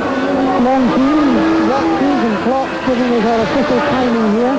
And this is the main stretch. This is the main stretch. Look how much space Prost is giving to all of these other cars, allowing himself not to be involved in any of the potential hassles that one can go into lapping slower cars. There's something that should be helped, Jackie. All the American public has to be wondering the latest story on top of the American team that is being formed and will be competing within the Formula One team in the very near future. Beatrice Lola Hart. I was lucky enough to attend their latest press conference, and things are developing with the team very satisfactorily. They hope to be testing by June. The car being first run on the British tracks and then actually going down to Monza for the first of events on September 9th, I believe it is. And it's certainly going to be good to see an American entrant coming back into Formula One.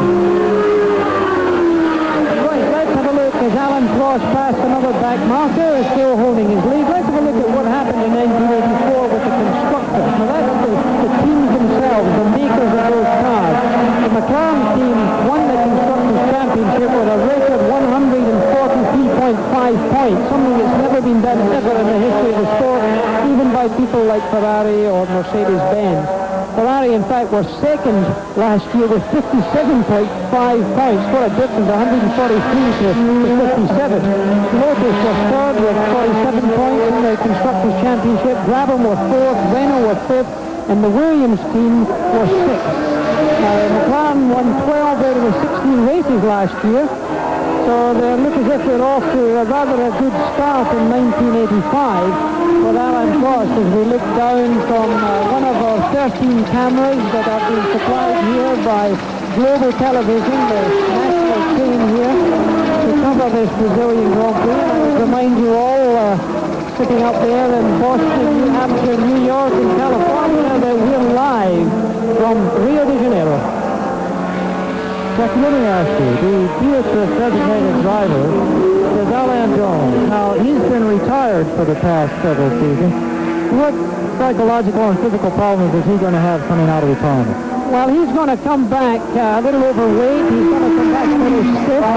By the way, it's down to 18 seconds, the gap between Prost and Alboreto. Alboreto is closing the gap quite quickly. And we'll be back with more live coverage from Rio de Janeiro after this. Well, Alan Prost leads, 7 laps to go. We'll be back. Die Einspritzung. Schade für die vielen brasilianischen Fans, die so begeistert hier mitgehen und die sich natürlich heute sehr viel erhofft haben. Zu Stefan Bellof kann ich noch sagen, was hier so in den letzten Tagen, es waren ja nur 2 seit seiner Abreise, geredet wurde zum Vorfall Bellof und Tyrrell.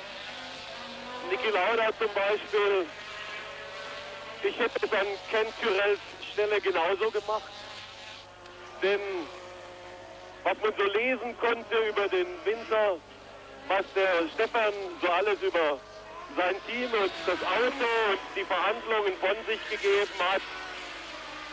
Lauda meinte, wenn ich halt Angestellter bin, irgendwo einen Vertrag habe, dann muss ich meinen Mund halten, dann muss ich mich in gewisser Weise fügen. Also er kann die Maßnahme von Tyrrell verstehen. Ken Tyrrell meint, er möchte Bellof auf alle Fälle halten. Er hofft, dass man sich in der nächsten Woche trifft zu einem Gespräch und er möchte, dass eine Einigung erzielt wird. Er wird, so sagt er, auf alle Fälle nicht mit Maurer, mit Herrn Maurer, dem Manager von Stefan Bellof, sprechen, sondern er wird auf alle Fälle nur mit Stefan alleine verhandeln.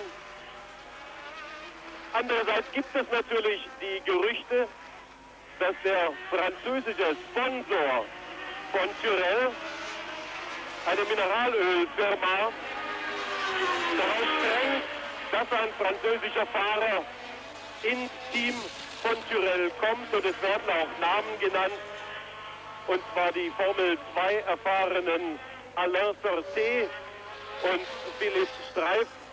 was an diesen Gerüchten wahr ist. Nun, man wird abwarten müssen. Auch Stefan Bellow wird es vielleicht abwarten müssen. From the Brazilian Grand Prix, the second red car in your picture is that of Alboreto, the young Italian driver who's in the midst of trying to get past his own teammate. And Alain Prost is the leader of the race. That is him in car number 2, so he's ahead of Alboreto. Has been for quite a long time now. He's driving, I would suggest, conservatively. Conserving his tires, conserving his engine, trying to keep everything cool, and temperatures are 97, 98 degrees Fahrenheit. Our current leader coming on to approaching the 90-degree corner, which will now lead him on to the final corner on the racetrack, which is the pit hairpin. Heavy braking down into second gear. Getting the power on smoothly, as he always does, coming across the start-finishing line to complete 56 laps of a 61-lap race. The leaders, incidentally, that we have here, John, and our lap chart may differ from that of the officials, because we have our own lap charter here, is Prost, Alboreto, De Angelis, Arnoux, Tambi, and Lafitte.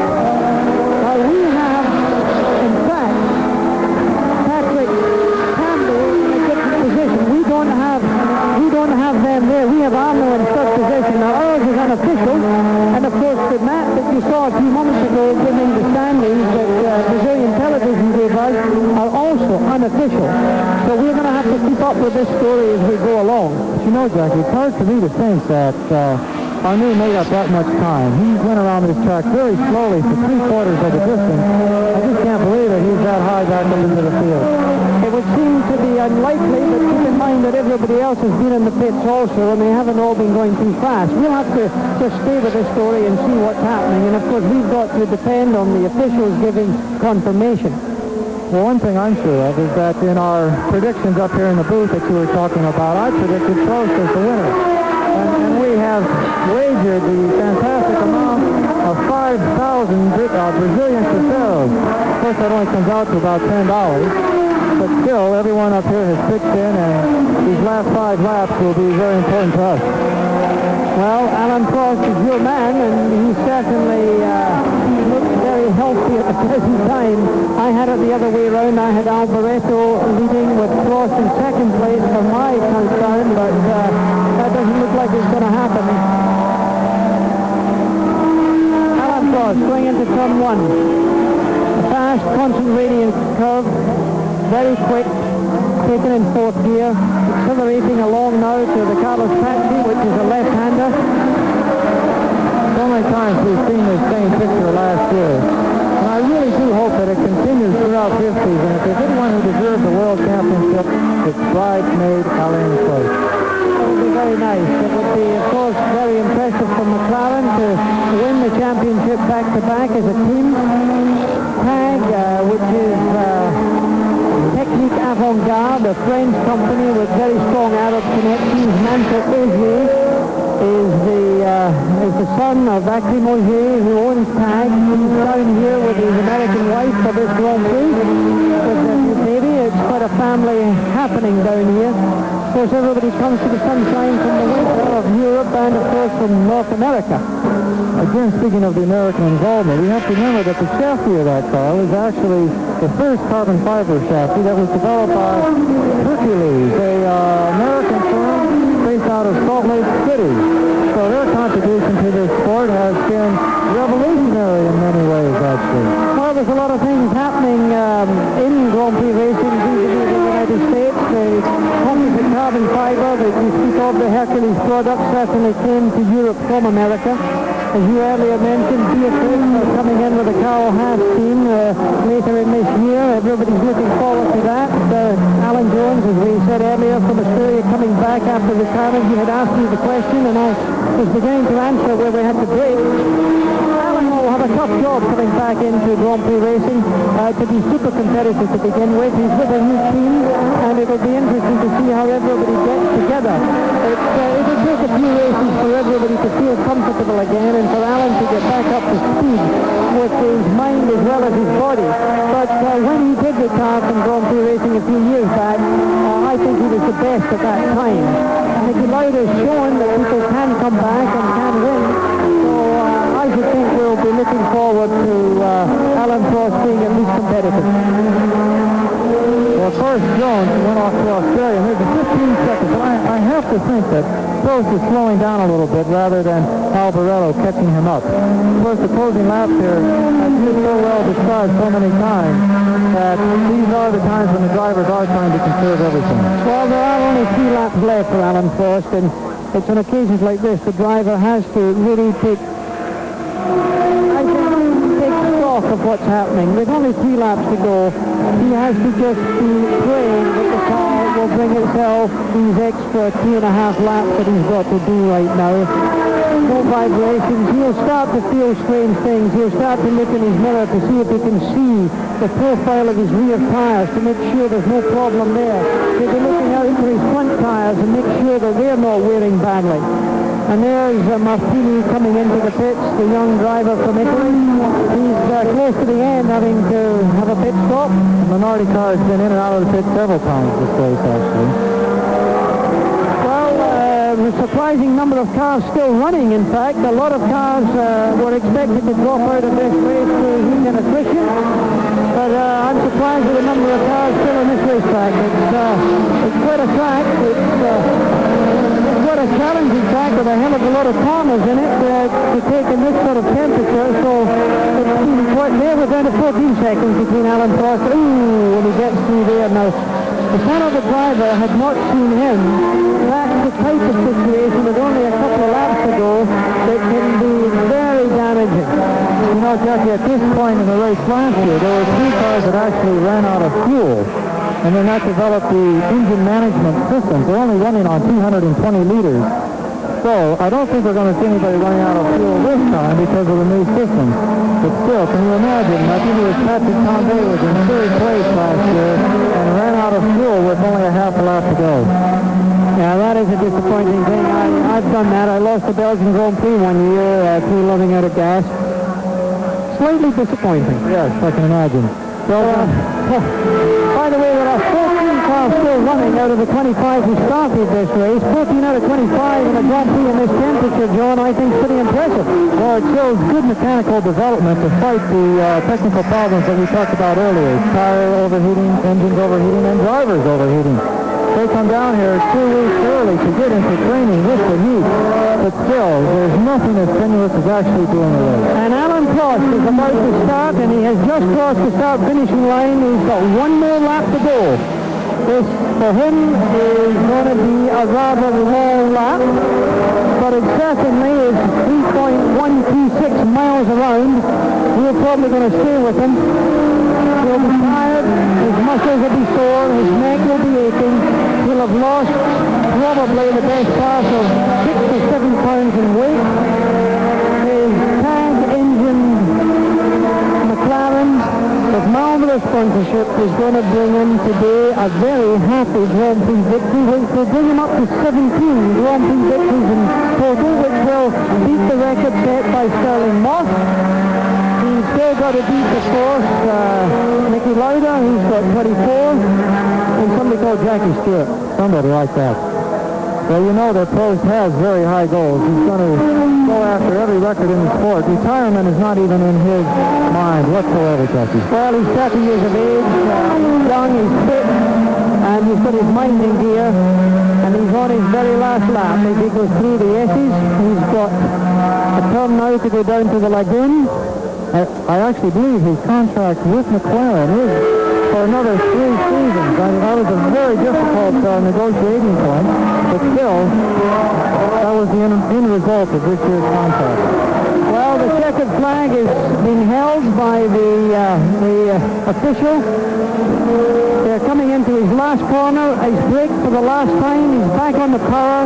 He's driving his McLaren with Marlboro and Tag and everybody else very slowly past the finishing line. He had lots of time to do it. Now we're looking for Michele Alboreto to appear. to take the checkered flag. Alan Prost is in his cooling down lap now. He must be very pleased and happy that. Remember, he won this Brazilian Grand Prix last year. And also, Goodyear must be extremely pleased. Number 2 man, Michele Alboreto, crossing the line. And there is Michele Alboreto drawing a line behind him. But he hasn't finished yet, has he? Actually, Michele Alboreto came across the line just seconds after Prost, and it was Rene Arnoux who crossed about 20 seconds fast. The two of them giving each other a bit of congratulations. Sportsmanship even on the cool-off lap. Alain Prost. What a great feeling this must be for him. Waving to the crowd, the Brazilians not having their hero, but for sure, Alain Prost is a very popular victor, no matter where and when he's racing. So, in fact, Alboreto has firmly finished the Brazilian Grand Prix in second position. A very healthy position for him. And you win the money, incidentally. I do. 5,000 times 7. Jackie, it's also a great victory for Goodyear. Yes. Last year, the French tire company of Michelin dominated the entire series, and it's good to see Goodyear back up on the winner's podium where they belong. 1, 2, and 3, actually. Well, it's a happy birthday present for Leo Mel, the head of the racing division, because it's his 49th birthday today. And to have a birthday present like that, what more could he want?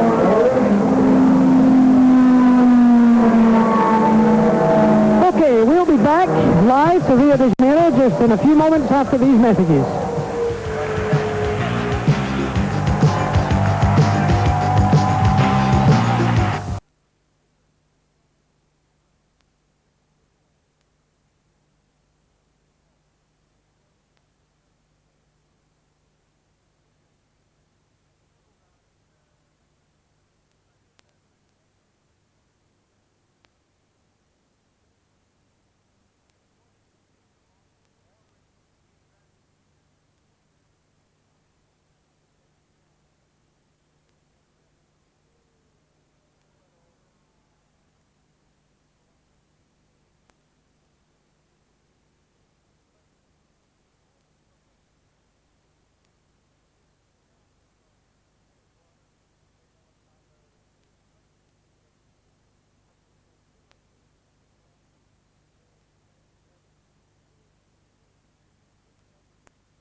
A live shot of the pit in the paddock area. Winners rostrum, you can see Alboreto's up there, Alan Prost is up there. Let me quickly give you the order. Alan Prost wins the Brazilian Grand Prix. Alboreto second. D'Angelo's in the Lotus third. Arnoux in the Ferrari is fourth. Patrick Tandy is fifth.